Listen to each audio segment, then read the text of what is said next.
Unfortunately, we weren't talking when she passed.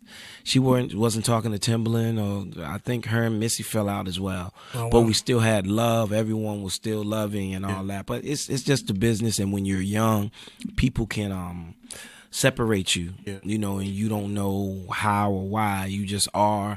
And what touched my heart one time is Missy called me and she said she had a dream, and she said she woke up crying, and I was like, "So what happened?" She was like, "It was about baby girl, Yeah. because we call Aaliyah baby girl." And she said she told me to tell you that she's not mad at you and she gives you. And dude, we bawled crying, because I always had that empty space in my heart. Do you understand what it feels like to have somebody that you love and get called and they were in a plane accident? Like, No. dude.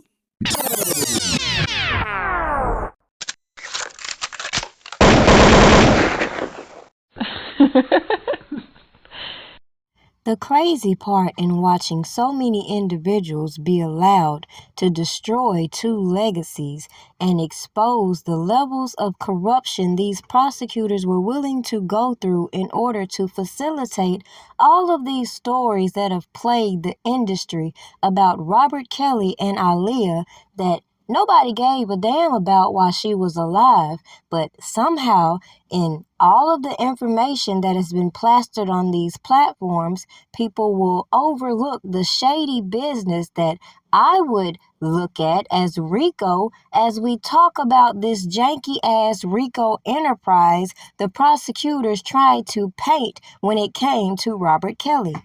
I mean, come on. You had this whole grand stage production with this Precedence docuseries, including a federal witness and other alleged bad act witnesses, and nobody realizes what people should be talking about when it comes to this audio that has been released through Wack 100, considering he's one of the few artists that have come out and said common sense statements when it came to this case, while so many tried to portray false narratives, including how Robert Kelly would be snitching when we all witnessed how janky ass managers, assistants, and so many people implicated in their so-called enterprise got free passes and were not indicted, as we are supposed to keep carrying on this nonsense that Robert Kelly led this enterprise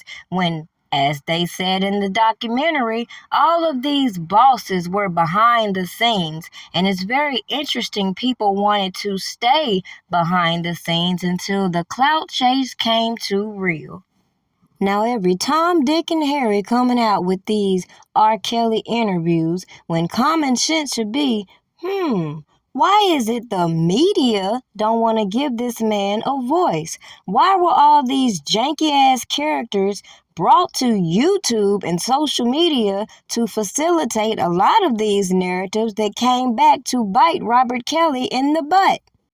Prosecutors made it very clear they didn't trust Robert Kelly's defense team off the gate. So common sense told me, as I watched all of these characters align themselves next to him, the ineffective counsel that began to display itself on these platforms, the tampering with federal witnesses, and the willingness for prosecutors to selectively use things in order to facilitate their allegations.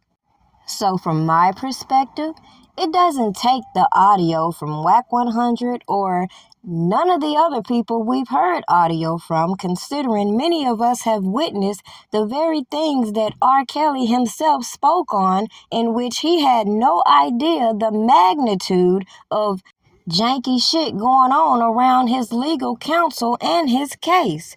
Now, at the end of the day, prosecutors can continue to put this facade that all of these super fans were out here doing this bogus shit.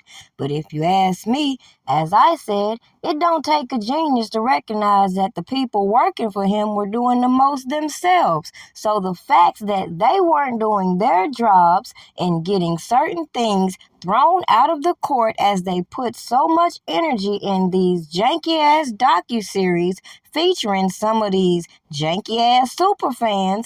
It should be a no-brainer if you go back and actually listen to what Robert Kelly is detailing. He's giving you one side of the corruption in his case, not knowing that from the beginning there were people sent here, from my perspective, to deliberately hinder this process. But it ain't over yet, so I suggest everybody start doing a little more reading, because clearly these weird-ass superfans will find any reason in the book to fundraise as prosecutors and other people selectively ignore the bullshit. Make that shit make sense when, according to them, all of this janky-ass fundraising constitutes fraud. So let's go back to the defense fund. Is there still an investigation pertaining to the R. Kelly Defense Fund? And if a person is using R. Kelly name, which is a brand name, just like Usher name is a brand name, like Snoop Dogg is a brand name, and any other celebrity that has a brand name pertaining to their government name, that is still fraud if we saying it's R. Kelly Defense Fund, and R. Kelly, the brand, did not create that R. Kelly Defense Fund. Is that still a crime to be collecting money using the name Robert Sylvester Kelly or R. Kelly, and he hasn't seen a dollar? Well, the crime is doing things fraudulently. All right. If you're soliciting funds and you're soliciting funds on behalf of and you're not authorized to do that, then it's fraud. Mm-hmm. Attorneys has to take care of. They have to address that.